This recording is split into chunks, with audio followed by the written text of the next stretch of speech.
Parang yung kanina lang. Oh, tatay nila Tatang. Ang pangalan? Catalino. Catalino. Oh, Catalino. Ang tatay ng Catalino, Ignacio. Ignacio. Oh, iyon ang dating nakatira. Doon sa gitna natin. Ay, sa gilid. Sa gilid. Yun ang Lola. matandang bahay. Oo.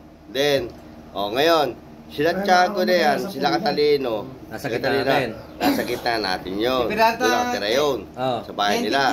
Namatay si Ignacio.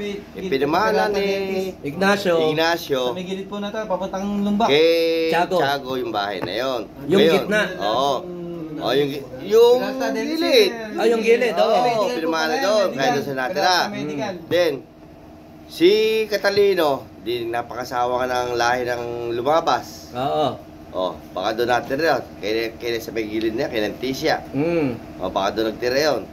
Alam mo natin, kailangan dalawang labo. Oo. Baka doon natira yun.